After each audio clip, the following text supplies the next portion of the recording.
আল্লাহকে পাবো কিভাবে? এটা বড় প্রশ্ন না? যে আল্লাহর কাছ থেকে, যে জান্নাত থেকে আমরা পৃথিবীতে চলে আসলাম, সেই জান্নাতে যেতে হলে তো আমাকে আল্লাহকে পেতে হবে। আল্লাহকে পেতে হলে আমার কি কি করণীয়? খুব শর্ট করে আমি কয়েকটা পয়েন্টস আপনাদেরকে শেয়ার করছি। 1 নাম্বার, আল্লাহকে পেতে হলে অবশ্যই তার নবী মুহাম্মদ সাল্লাল্লাহু আলাইহি ওয়াসাল্লামকে অনুসরণ করতে হবে। এছাড়া আল্লাহকে পাওয়ার দ্বিতীয় কোনো পথ নাই। আল্লাহকে পেতে হলে অবশ্যই তার নবী মুহাম্মদ সাল্লাল্লাহু আলাইহি ওয়াসাল্লামের আদর্শগুলো জীবনের প্রতিটা ক্ষেত্রে বাস্তবায়ন করতে হবে। চলাফেরা, ওঠা বসা, খাওয়া দাওয়া, ইস্তেঞ্জা করা, মুআমালাত, ব্যবসা বাণিজ্য, অর্থনীতি, সমাজ, রাষ্ট্র, সব ক্ষেত্রে আপনাকে মুহাম্মদ সাল্লাল্লাহু আলাইহি ওয়াসাল্লামের তরিকা, আদর্শটাকে ফলো করতে হবে।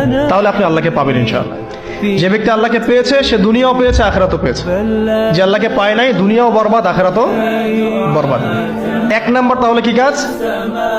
আল্লাহ পাকের সর্বশেষ নবী মুহাম্মদ সাল্লাল্লাহু আলাইহি ওয়াসাল্লামকে অনুসরণ করা, তার আদর্শ মেনে চলা। 1 নাম্বার। 2 নাম্বার হচ্ছে 5 ওয়াক্ত নামাজ।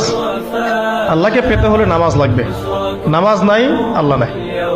ওয়াস্তাঈনু বিস-সাবরি ওয়াস-সালাহ, তোমরা সবর এবং সালাতের মধ্য দিয়ে আল্লাহর সাহায্য প্রার্থনা করো। আমরা এই জন্য নামাজে বলি ইয়াকা না'বুদু ওয়া ইয়াকা নাস্তাঈন, আমরা শুধু আপনারই ইবাদত করি এবং আপনার কাছেই সাহায্য প্রার্থনা করি। তো আল্লাহকে পেতে হলে নামাজের কোনো বিকল্প নাই।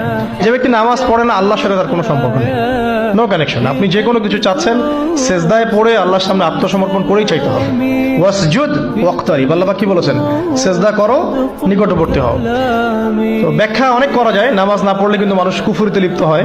যে ব্যক্তি মান তারাকা সালাতা মুতাআম্মিদান ফাকাদ কাফারা, যে ব্যক্তি সালাতকে অস্বীকার করে, ফরজ নামাজকে অস্বীকার করে, সে ব্যক্তি কিন্তু কুফরিতে চলে যায়। ঠিক আছে?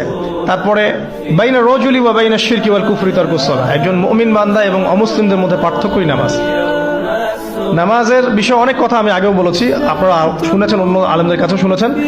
এক বাক্যে নামাজ না পড়লে ইসলামের রশিটা কেটে যাবে। মুআয বিন জাবালকে নবী সাল্লাল্লাহু আলাইহি ওয়াসাল্লাম বলেছেন যে যদি মান তারাকা সালাতা মুতাআম্মিদান, কেউ যদি সালাতকে ইচ্ছা করে ছেড়ে দেয়, ফাকাদ বারিয়াত মিন জিম্মাতিল্লাহ, সে ব্যক্তি আল্লাহর জিম্মাদারি থেকে মুক্ত হয়ে যাবে। তার উপর আল্লাহর কোনো জিম্মাদারি নাই, আল্লাহর নিরাপত্তা, জিম্মাদারি থেকে সে মুক্ত। তো 5 ওয়াক্ত নামাজ আল্লাহ পাক আমাদের সবাইকে জামাতের সাথে পড়ার তৌফিক দান করুন।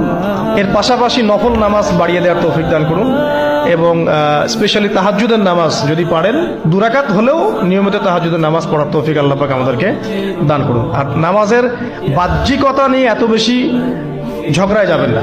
এখন আমরা যত ঝগড়া নামাজের বাহ্যিকতা নিয়ে, হাত বাঁধা, রফুল ইয়াদাইন, আমিন আর পায়ে পা, এগুলো নিয়ে ঝগড়ার শেষ আছে? নাই। ইসলামের বিরোধী শক্তিরা হাত ভেঙে ফেলার পায়তারা করে ফেলেছে অলরেডি। হাতই না থাকলে আপনি বাঁধবেন কোথায়? মনে করেন আপনার হাতই নাই, বাঁধবেন কি উপরে না নিচে? এই হাত তো ভেঙে ফেলার পায়তারা করা হয়েছে।